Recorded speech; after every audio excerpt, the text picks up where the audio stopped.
పొలమనేరు నియోజకవర్గంలో అమ్ముళ్ళ చెరువు ఎప్పటి నుంచినో చెట్లు మొలిసి నిండనటువంటి చెరువు ఇది వరకు 2018-19 మధ్యలో మొట్టమొదటిసారి హంద్రీనీవా జలాలు ఇక్కడ పారించినప్పుడు ఆ రోజు వదిలినాం. ఈరోజు మళ్ళీ కూడా హంద్రీనీవా జలాలు వచ్చిన తర్వాత ఈ చెరువు జలకలతో కలకలలాడుతాం.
ఓకే అమ్మా తీసేమా.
కత్తుందా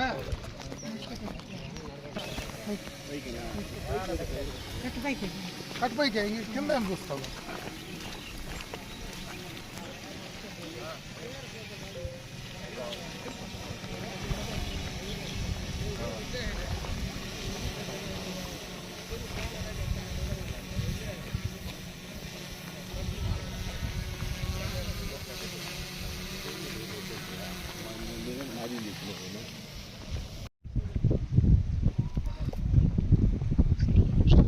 హంద్రీనీవా జలాల ద్వారా పొలమనేరు నియోజకవర్గంలో అమ్ముళ్ళ చెరువు ఎప్పటి నుంచినో చూస్తే చెట్లు మొలిసి నిండనటువంటి చెరువు ఇది వరకు 2018-19 మధ్యలో మొట్టమొదటిసారి హంద్రీనీవా జలాలు ఇక్కడ పారించినప్పుడు ఆ రోజు వదిలినాం. ఈరోజు మళ్ళీ కూడా హంద్రీనీవా జలాలు వచ్చిన తర్వాత ఈ చెరువు జలకలతో కలకలలాడుతూ ఉంది. అంటే దీనికి కారణం ఈరోజు ఈ కూటమి ప్రభుత్వం చంద్రబాబు నాయుడు గారు ఏదైతే అధికారంలోకి వచ్చిన 6 నెలల్లోనే నేను హంద్రీనీవా జలాలు తీసుకొచ్చి కుప్పం దాకా తీసుకొస్తానని ఆ రోజు మాట చెప్పడం, అదే మాట పైన ఈరోజు కుప్పం దాకా నీళ్లు తీసుకెళ్లడం, కుప్పానికి పోయే సందర్భంలో మా నియోజకవర్గంలో కానీ అదేవిధంగా పుంగనూరులో కానీ మదనపల్లి కానీ తంబలపల్లి కానీ చిత్తూరు జిల్లాలో ఉండేటువంటి ఈ పడమటి ప్రాంతాల్లో అన్ని చెరువులు కూడా బ్రహ్మాండంగా కూడా చెరువుల నుండి కలకలలాడుతూ ఉన్నాయి. నేను ఎందుకు ఈ విషయం చెప్తానంటే కీర్తి నందమూరి తారక రామారావు గారు రాయలసీమ లాంటి కరువు ప్రాంతం, ఆ రోజు వెనకబడినటువంటి ప్రాంతం, ఈ ప్రాంతానికి నీటి సౌకర్యం లేదు, నీళ్లు తీసుకురావాలని చెప్పి మొట్టమొదటగా రాష్ట్ర ముఖ్యమంత్రిగా ఆయన వేసినటువంటి బీజం ఈరోజు హంద్రీనీవా కావచ్చు, గాలేరు నగరి కావచ్చు, తెలుగంగ కావచ్చు, వీటన్నిటినీ కూడా రాయలసీమ ప్రాంతానికి నీళ్లు తీసుకురావాలని చెప్పి ఆయన మంచి ఉద్దేశంతో ఆ రోజు బీజం వేస్తే ఈరోజు మళ్ళీ తెలుగుదేశం పార్టీ చంద్రబాబు నాయుడు గారి నాయకత్వంలో ఇది బ్రహ్మాండంగా కూడా ఈ కార్యక్రమాలు కొనసాగుతూ ఉంటాయి. ఈరోజు ప్రతిపక్షంలో ఉండేటువంటి వైఎస్ఆర్ కాంగ్రెస్ పార్టీ నాయకులు రాయలసీమ గురించి గడిచిన 5 సంవత్సరాలు అధికారంలో ఉండి చేయలేనటువంటి పనులు, ఎందుకంటే దానికి ఒక ఉదాహరణ కూడా ఉంది. 5 సంవత్సరాల్లో కనీసం 2018-19లో మేము నీళ్లు తీసుకొచ్చి పొలమనేరు బార్డర్ దాకా వదిలితే ఆ రోజు కుప్పానికి నీళ్లు ఇస్తానని మాట్లాడినటువంటి జగన్మోహన్ రెడ్డి ముఖ్యమంత్రిగా ఎన్నికలకు ముందు ఒక రేకు అడ్డం పెట్టి ఆ నీళ్లు అక్కడికి ట్యాంకర్లో తీసుకొచ్చి ఆ నీళ్లు ఆ రోజు పంపిణీ చేసి ఆ రోజు ఏదైతే నేను హంద్రీనీవా జలాలు కుప్పానికి ఇచ్చినానని చెప్పేటువంటి పరిస్థితి ఆ రోజు ఉండింది. ఈరోజు అట్లా కాదు. 6 నెలలుగా బ్రహ్మాండంగా కూడా ఈ కాలువలో నీళ్లు పోతూ ఉన్నాయి. దాదాపు రాయలసీమలో ఈ రాయలసీమ రైతాంగం కోసం సాగునీటి కోసం ఈ యొక్క 22 నెలల కాలంలో దాదాపు 12,500 కోట్ల రూపాయలు ఈరోజు ఖర్చు పెట్టడం జరిగింది. ఇది ఈ కూటమి ప్రభుత్వం అధికారంలోకి వచ్చిన తర్వాత ఇంత డబ్బులు ఖర్చు పెట్టాం. ఈరోజు ఏదో రాయలసీమ ఎత్తిపోతల పథకాన్ని మేము తీసుకొచ్చాం, ఎత్తిపోతల పథకాన్ని నిర్వీర్యం చేస్తూ ఉన్నారని మా అవివేకంతో మాట్లాడుతున్నారు. ఉండేటువంటి ప్రాజెక్టులకు ఈరోజు గాలేరు నగరి ఉంది, హంద్రీనీవా ఉంది. వీటి రెండింటికి నీళ్లు వస్తే ఈరోజు హంద్రీనీవా దాదాపు పూర్తి చేసాం. ఇంకా ఇక్కడి నుంచి చిత్తూరు కానీ ఈ జిల్లాలో కానీ మిగతా రాయలసీమ జిల్లాల్లో కానీ అనంతపూర్ కానీ కర్నూలులో కానీ ఇంకా మిగిలిపోయిన వాటికి ఇచ్చే అవకాశం ఉంది. ఈరోజు గాలేరు నగరి నుంచి వచ్చేటువంటి నీళ్లు ఏదైతే ఉన్నాయో ఇప్పుడు మనకు కడప జిల్లాలో ఆగిపోయింది. అక్కడి నుంచి మళ్ళీ చిత్తూరుకి తీసుకొచ్చేయడానికి పాత చిత్తూరు జిల్లాలో అంటే ఇప్పుడు ప్రస్తుతం ఉన్నటువంటి తిరుపతి జిల్లాలో కానీ ఈ ప్రాంతానికి సాగునీరు అందించేటువంటి పరిస్థితి ఉంది. ఆ రోజు కనీసం ఫారెస్ట్ క్లియరెన్స్ పైన కనీసమైనటువంటి దృష్టి కానీ పరిశీలన కానీ చేసేటువంటి పరిస్థితి గత ప్రభుత్వ హయాంలో చేయలే.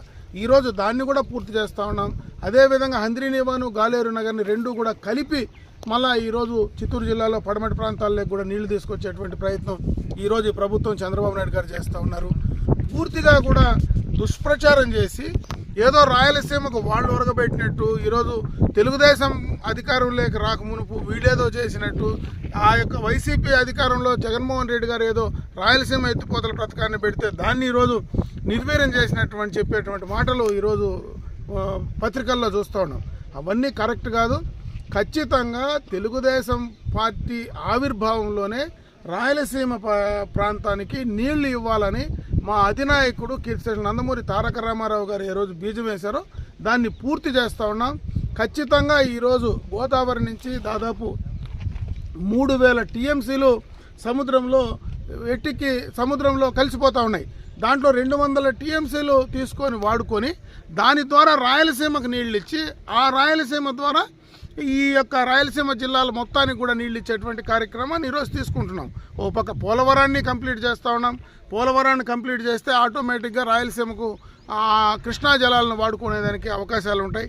కాబట్టి ఇవన్నిటినీ కూడా ఓ పద్ధతి ప్రకారం సాగునీటి పరంగా రాయలసీమ జిల్లాలకు ప్రత్యేకంగా ఏదైతే కరువు ప్రాంతంగా మెట్ట ప్రాంతంగా ఉందో వీటన్నిటికీ చేసేటువంటి కార్యక్రమాలు చేస్తూ ఉన్నాం. ఉండేటువంటి నీళ్ళను కూడా సద్వినియోగం చేసుకోవడానికి చంద్రబాబు నాయుడు గారు ఎప్పుడో కూడా ఆయన ముందు చూపుతూనే ఈరోజు డ్రిప్ ఇరిగేషన్ లాంటి కార్యక్రమాలు ఆ రోజు ఆయన వేసినటువంటి బీజమే. ఈరోజు ఇజ్రాయెల్ టెక్నాలజీ గురించి ఆ రోజు ఇదే కాంగ్రెస్ పార్టీ నాయకులు దారుణంగా మాట్లాడారు. ఈరోజు ప్రతి ఒక్కరికి డ్రిప్ లేకుండా వ్యవసాయం చేసే పరిస్థితి లేదు. ఈరోజు అదేవిధంగా రాయలసీమ ప్రాంతంలో సాగునీటికి కూడా చంద్రబాబు నాయుడు గారు చేసినటువంటి కృషి ఎవరు చేసే పరిస్థితి లేదు. ఎన్టీ రామారావు గారు బీజం వేశారు, చంద్రబాబు నాయుడు గారు కంప్లీట్ చేస్తూ ఉన్నారు. కనీసం మీ హయాంలో మీరేం చేశారు, కనీసం చేసే ప్రయత్నం చేశారా? మీరు రాయలసీమ ఎత్తిపోతల పథకాన్ని గురించి మాట్లాడుతున్నారు. అనవసరంగా దానికి ఈరోజు కాలువలు తవ్వడానికి మీరు ఖర్చు పెట్టేసి వెళ్ళిపోయినారే కానీ ఆ ఎత్తిపోతల పథకాన్ని పూర్తిగా కేంద్ర ప్రభుత్వం నుంచి పర్మిషన్స్ కూడా తీసుకునేటువంటి పరిస్థితి, ఆ చిత్తశుద్ధి కూడా లేకుండా చేసేటువంటి కార్యక్రమాన్ని మీరు చేశారు. ఇవన్నీ కూడా వృధలేదు అనుకొని చేసేటువంటి కార్యక్రమాల్లో ఈరోజు అధికారంలో ఉన్నటువంటి మాకు నిజంగా రాయలసీమ వాసిగా, మరి జగన్మోహన్ రెడ్డి గారు నిజంగా రాయలసీమ వాసిగా ఈరోజు ఉండేటువంటి ఈ ప్రభుత్వానికి సరైనటువంటి సూచనలు సలహాలు ఇవ్వమని చెప్పి నేను ఈ సందర్భంగా కూడా వాళ్ళకి తెలియజేసుకుంటున్నా. కనీసం అసెంబ్లీకి వచ్చి ఈ యొక్క కార్యక్రమాలపైన మాట్లాడి ఈ యొక్క రాయలసీమ ప్రాంతానికి ఈ రకంగా చేస్తే ఇంకా మెరుగైనటువంటి ఫలితాలు వస్తాయని చెప్పే ప్రయత్నం చేస్తే ప్రజలకు ఉపయోగపడుతుంది. కానీ అట్లా కాకుండా ఏదో బురద జల్లి బట్టగాల్చి మొగానేసేటువంటి కార్యక్రమాన్ని మానుకోమని చెప్పి వైఎస్ఆర్ కాంగ్రెస్ పార్టీ నాయకులకు తెలియజేసుకుంటున్నాను.